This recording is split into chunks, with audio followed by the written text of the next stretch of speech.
Nos cuenta, aquí estamos en Perashat Toledot, nos cuenta el Rabbi Yaakov Israel Cohen Baifus Shlita sobre los últimos días del Rab Shmuel Rosovsky, Zechar Libraja, días en que para él era muy difícil, estaba muy enfermo y era muy difícil colocarse el talit, envolverse en el talit, por los dolores y los sufrimientos que estaba pasando. Hashem nos guarde. A pesar de todo, pidió un día que le traigan el talit y que lo ayuden a colocárselo. Y cuando se lo sacó, dijo las palabras del Gaón de Vilna, que él se sujetó los hilos del tzitzit en los últimos momentos de su vida y lloró. Y dijo: qué valioso es este mundo, que por unas monedas nosotros podemos cumplir un precepto que nos puede dar el mérito de encontrarnos con la divinidad. Hasta tal punto, cuando cumplimos un precepto, así dicen nuestros sabios, cuando cumplimos un precepto nos acercamos a Hashem y nos hacemos merecedores de estar junto a la divinidad. Y explicó Rabbi Shmuel las palabras del Gaón de Vilna, que una persona, por supuesto, toda persona, tiene siempre todos nosotros tenemos la voluntad de vivir, por supuesto. Pero entre las personas jóvenes, esta conexión con la vida es más fuerte. Justamente porque son jóvenes. Lo que no sucede con una persona anciana, donde la propia debilidad le provoca cierto tipo de desconexión. Se va desconectando de a poquito. Pero el Gaón de Vilna, en los últimos días de su vida, él tenía ese deseo fuerte de vivir. También en los últimos momentos. ¿Por qué?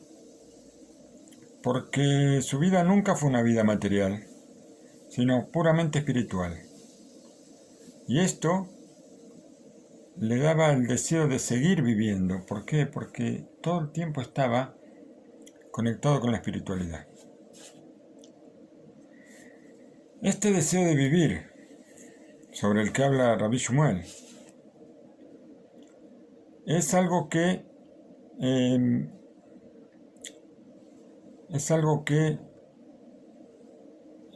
podemos decir que aparece, tal vez en forma inconsciente, pero que está siempre en las personas que todo el tiempo quieren elevarse y ampliar su espiritualidad. Esta persona quiere vivir porque cada minuto que él vive, tiene la voluntad de hacer, vamos a decir, palpables sus deseos de elevarse, de sentir esa elevación. Por eso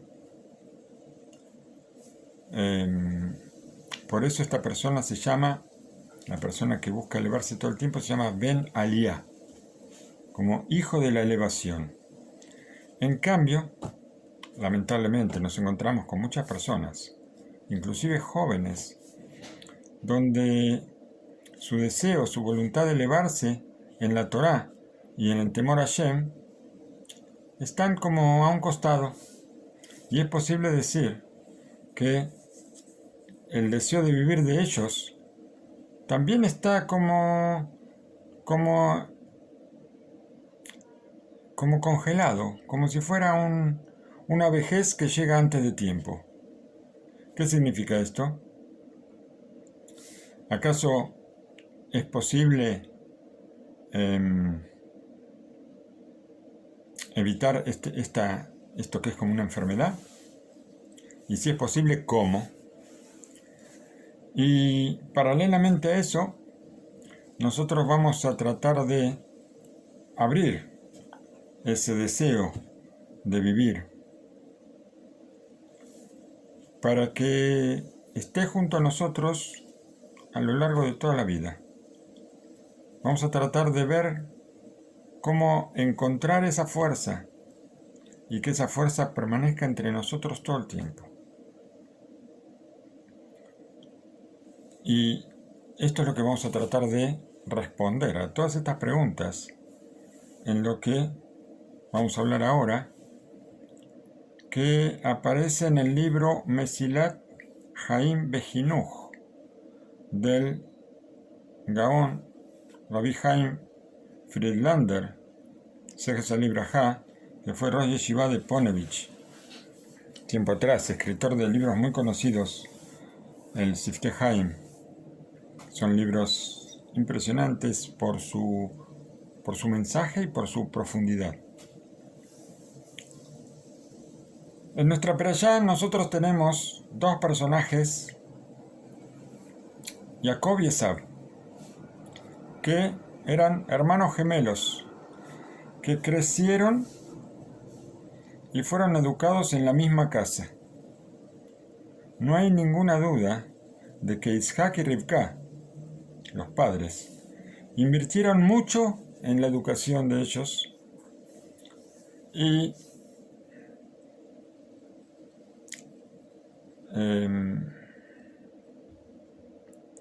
a pesar de todo, ellos fueron tan distintos uno del otro. De hecho salieron dos pueblos que durante toda la historia fueron enemigos,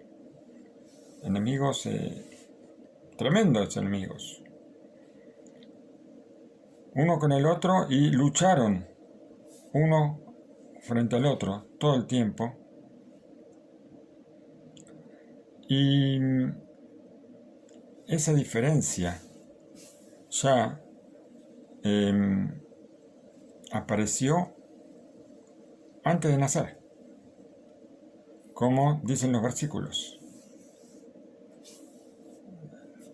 Antes de los versículos que vamos a mencionar ahora, sabemos que Rivka, embarazada, tenía muchas revoluciones en el vientre. Cuando pasaba frente a un Betamidrash, cuando pasaba frente a una casa de idolatría, y fue a pedir ayuda, quería saber qué pasaba, y era que los dos gemelos estaban peleando por el reparto de los mundos. Dice el versículo: y salió el primero rojo, completamente rojo y lleno de pelos, y lo llamaron Esav. Así dice el versículo en nuestra perashá. Todo lleno de pelos, rodeado completamente. Y esto es una señal de que, aparentemente, una señal de adultez, como si fuera una persona mayor. Esto nos dice que apenas salió a la luz del mundo, él ya parecía una persona grande. Y Rashi Akadosh agrega, y lo llamaron Esav, y todos lo llamaban así. El nombre habla por sí mismo. ¿Por qué? Porque él parecía haber nacido hecho, ya hecho, una persona grande, todo cubierto de pelos, con barba. Bueno, y el Targum Yerushalmi agrega que nació inclusive con todos sus dientes. Y como es sabido, que no es común que la Torá nos cuente, no nos cuenta cuentitos así porque sí. ¿Para qué? ¿Para qué la Torá se preocupa por informarnos que Esab nació hecho? Vamos a explicarlo, vamos a tratar de explicarlo y todo esto va a marcar todo el futuro de Esab. Pero para explicar el asunto, nosotros necesitamos primero un capítulo adicional sobre el crecimiento de estos hermanos y su desarrollo, su educación. Está escrito: y crecieron los jóvenes. Y Esab fue un hombre que sabía cazar, un hombre de campo. Y Jacob, un hombre simple, sentado en las tiendas. El Targum Onkelos dice un hombre que sabía cazar. Dice Geber Nachshirhan. ¿Qué es esto? Explica Rabenu Tam en el Talmud, en el Tratado de Baba Kama, que esto es una calificación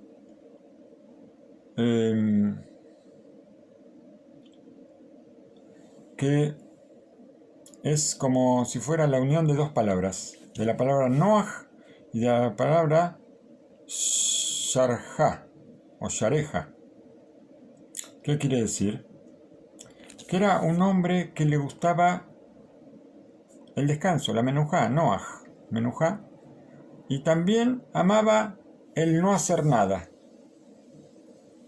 Por eso, Esab era un hombre que andaba por los campos, sin ninguna finalidad, paseaba nada más, sin ninguna finalidad, sin algo fijo por hacer, sin ningún objetivo.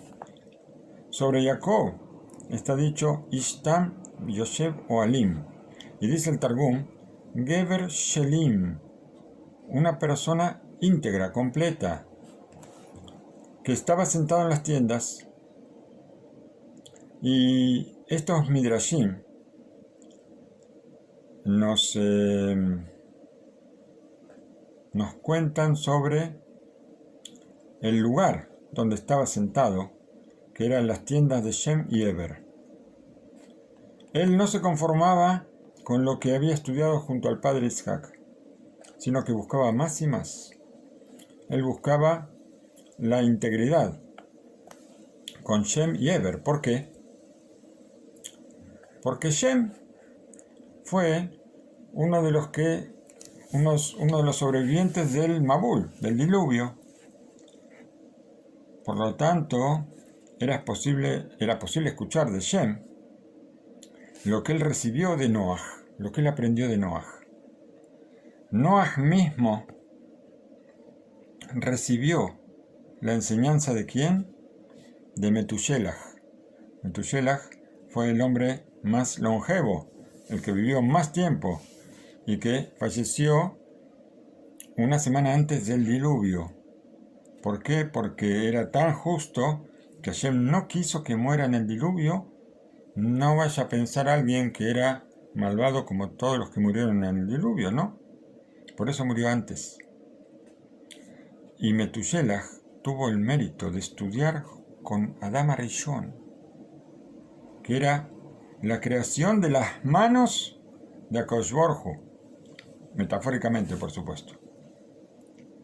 Jacob no quería desperdiciar un estudio de Torá tan especial, que venía de la fuente de la primera fuente, del origen, de Adán Arishon, estudiando con Shem, que había estudiado de Noah, y Noah de Metushelach, y Metushelach de Adán Arishon.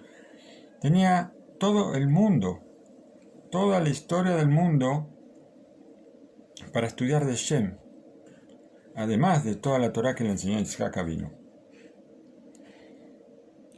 Si nosotros prestamos atención,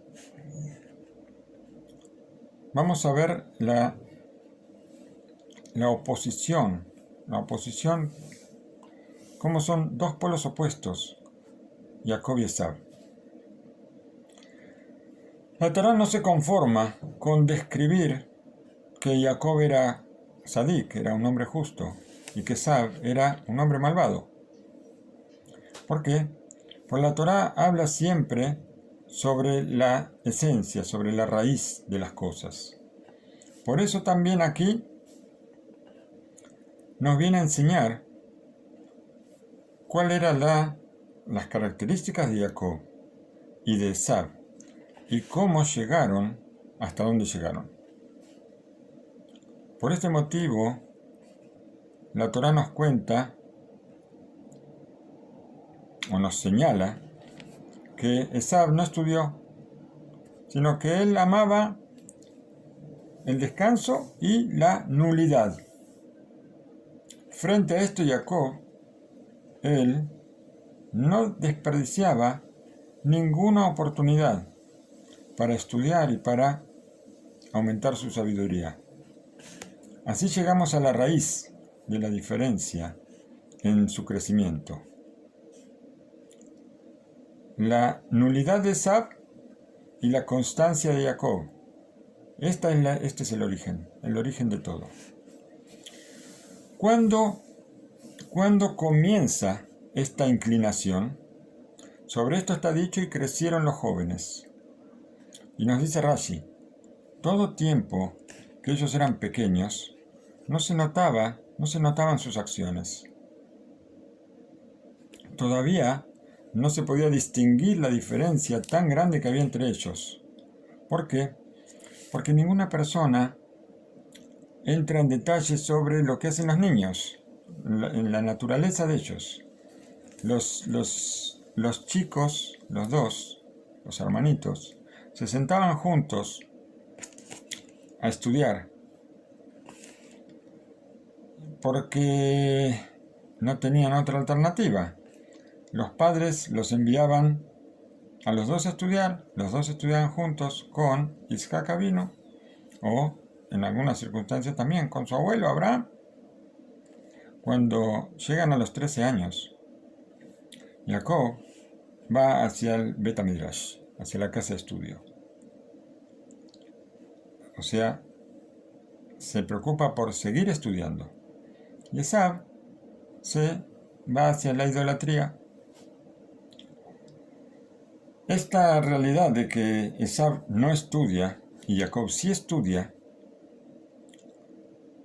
la encontramos en las palabras de el Saba Mikelem, Sejas Libraja, Rav Simcha Sisel. Y nos dice así: vamos a ver.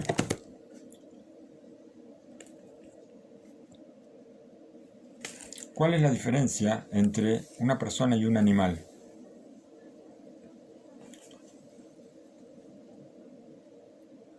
En el momento después de su nacimiento. No estamos hablando que uno sea persona y otro sea animal, no. Tampoco hablar mal de los animales. Estamos hablando acá de la naturaleza. ¿Qué pasa después del nacimiento de una persona y después del nacimiento de un animal? En muy poco tiempo, apenas sale un ternerito, sale la vaquita, da luz al ternerito, él ya puede pararse sobre sus piernas, puede levantarse, puede saltar, puede comer y tomar. Él solito va a la ubre de la mamá para alimentarse.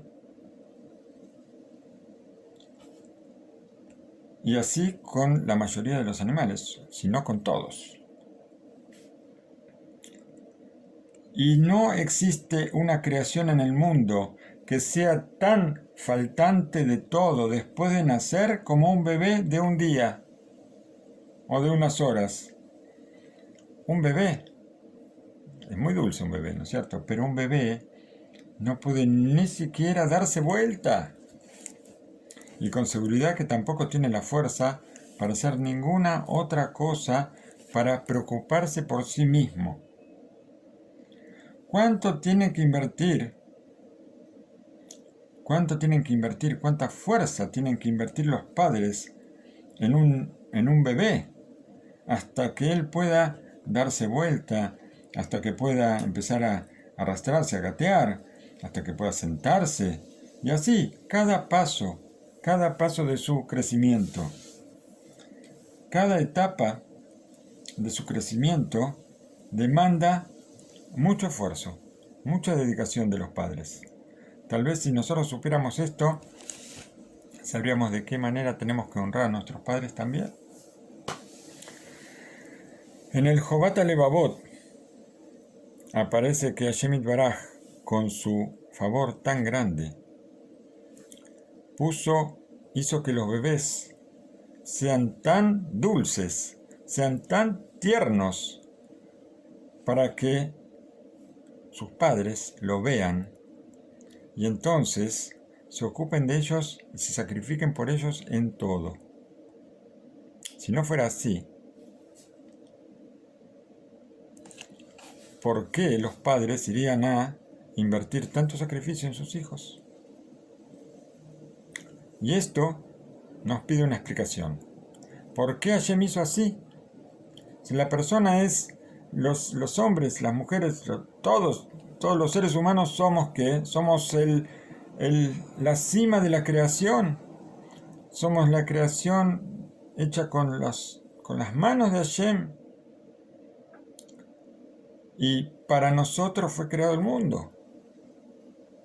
Aparentemente sería muy digno de que hubiéramos sido creados completos,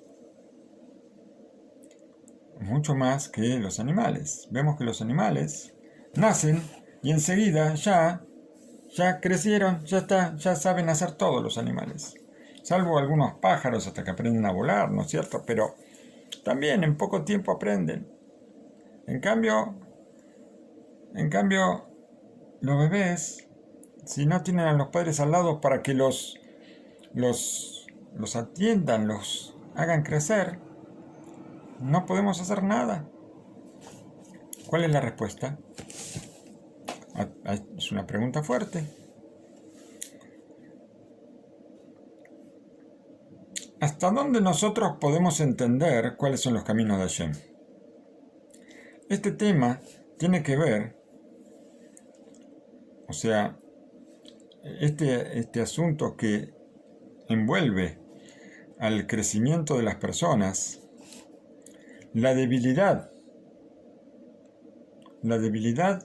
que nosotros tenemos cuando somos bebés,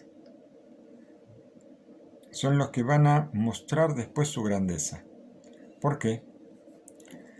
Porque cuando esta persona crezca, cuando nosotros crecemos, tenemos que desarrollar y buscar la parte espiritual, buscar lo principal, y para esto estudiar de qué forma crecer. Para esto Hashem nos hizo tan débiles y tan carentes de todo en la primera etapa, para que un niño vea hasta dónde a él le falta la posibilidad de crecer solo, sin la ayuda de los grandes. Y de esa forma, él va a tratar de aprender de sus mayores. Si nosotros naceríamos grandes, entonces, ¿por qué voy a tener que aprender de otra persona? No hay ningún motivo. No necesito. Ya crecí, ya nací grande. En cambio, cuando nacemos carentes de todo, necesitamos aprender de alguien que ya creció. Y para eso tenemos a nuestros mayores, a nuestros padres, a nuestros maestros. ¿Para qué? Para tratar de ser como ellos. Por ejemplo, y veamos esto, que cosas que nosotros tal vez vemos todos los días y nos parecen tan sencillas o tan simples, encierran algo muy especial. Una niña pequeña ve cómo su mamá se ocupó de ella, y ella juega con una muñeca, como si ella fuera la madre que atiende a su bebé. También los varones pequeños, ellos también juegan con cosas que ven en las personas mayores. Por ejemplo, un chico chiquito puede agarrar una rueda o puede agarrar cualquier cosa y hacer como es un volante de un autobús o de un carro y manejar como si estuviera manejando un carro. ¿Por qué? Porque eso lo ven los mayores. De esa manera, los niños van aprendiendo y van recibiendo, van absorbiendo conocimientos. Revisaron y encontraron, supongo que científicos, que un niño estudia en los dos primeros años de vida más de lo que puede estudiar durante toda la vida. Y todavía no se puede manejar como una persona grande.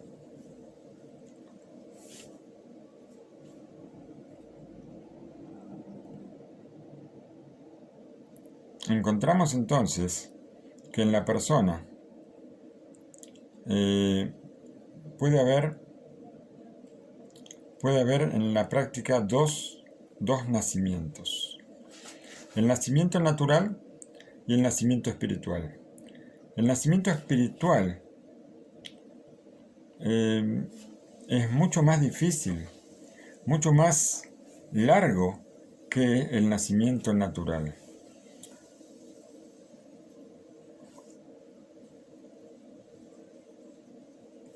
La fuerza que tiene el estudio para la persona genera que él sienta que no es completo, que la persona no es completa.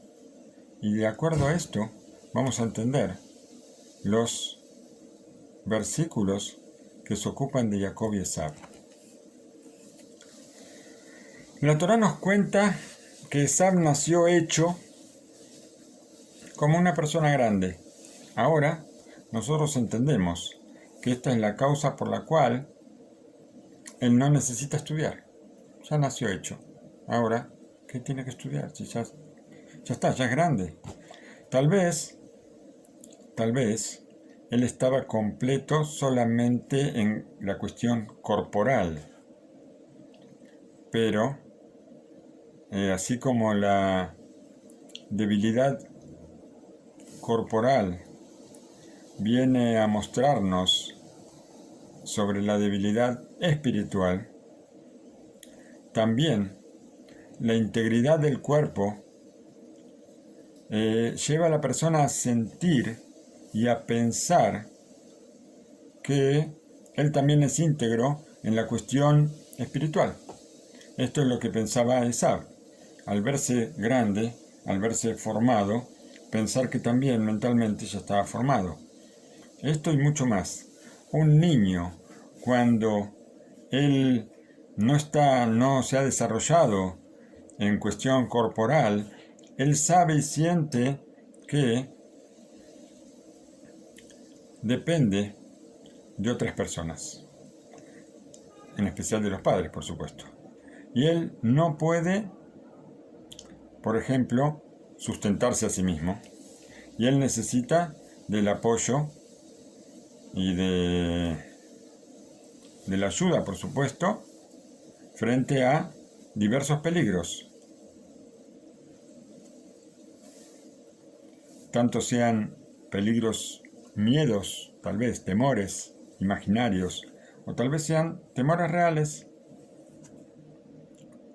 Esta dependencia hace que él acepte recibir de otras personas y por lo tanto recibe de ellos no solamente una ayuda, vamos a decir, física, sino también una ayuda en la cuestión espiritual. En cambio, una persona independiente, que no depende de los otros, para él no hace falta desarrollarse más. ¿Por qué?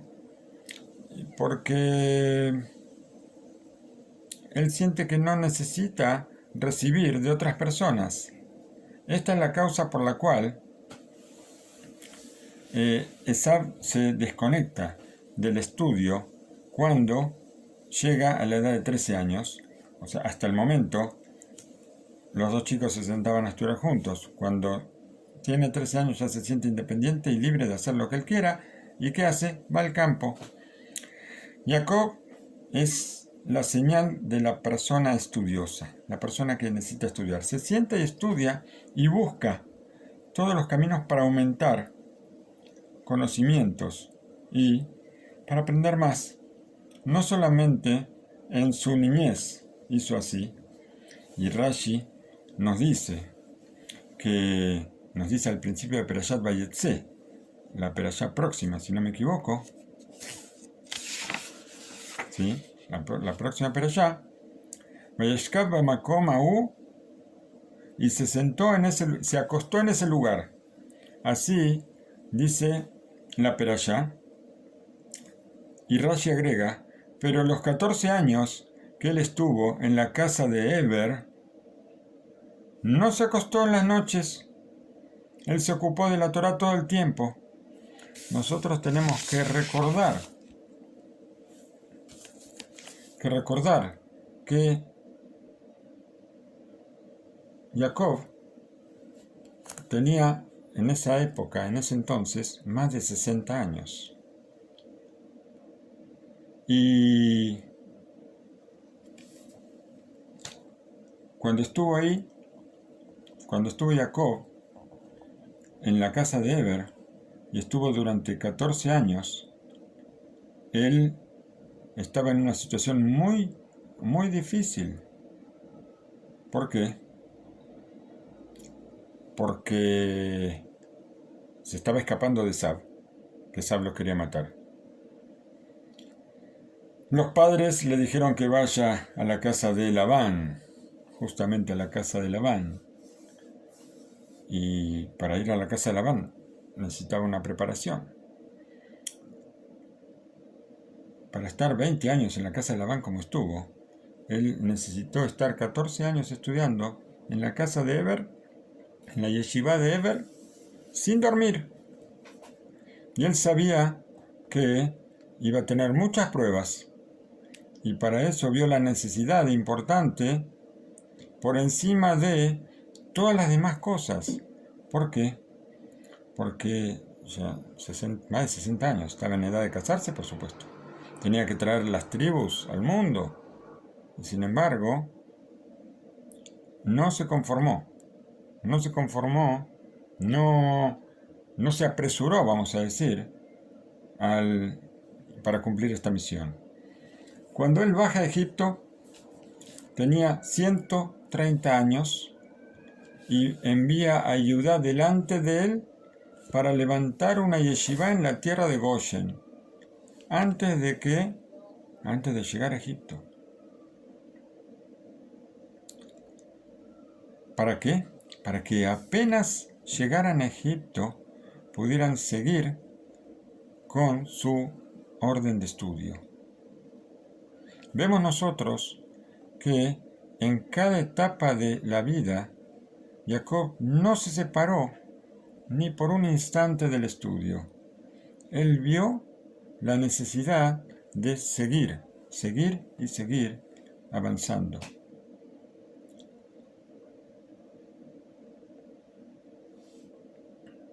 Jacob fue coronado.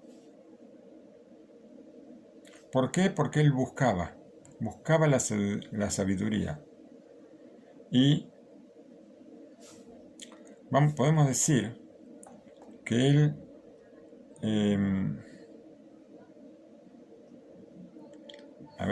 está escrito en las palabras del Targum de Jonathan ben Uziel, cuando dice Yoshev Oalim, sentado en las tiendas, dice Teva Ulpan, como que él buscaba y pedía estudiar. No Teva, sino Tabá Ulpan, pero son palabras en arameo, que las explicamos diciendo Doresh Mevakesh Limud, que él busca el estudio. Por eso Yoshev Oalim, ¿qué quiere decir sentado en las tiendas? Tobea o Mevakesh Ladat Od Beod Batorá. Él busca saber más y más sobre la Torá. Esto es lo que quiere decir una persona que busca a Hashem. Como traduce el Targum también, pero el de Onkelus, a esas palabras en la Perashá Kitizá, sobre lo que dice el versículo Kol Mevakesh Hashem, todo el que busca Hashem, Kol de Tabá Ulpan, como tradujo el Targum de Jonathan ben Uziel a Yoshev Oalim, que sentó en las tiendas. Por eso vemos que la característica principal de Jacob, ¿cuál es? Buscar. Por un lado decimos buscar la Torá.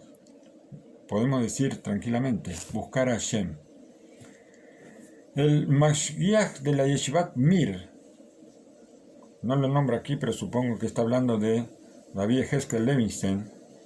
Él trae en su libro Dat Torah y agrega que por encima de lo que es buscar a Hashem, todo esto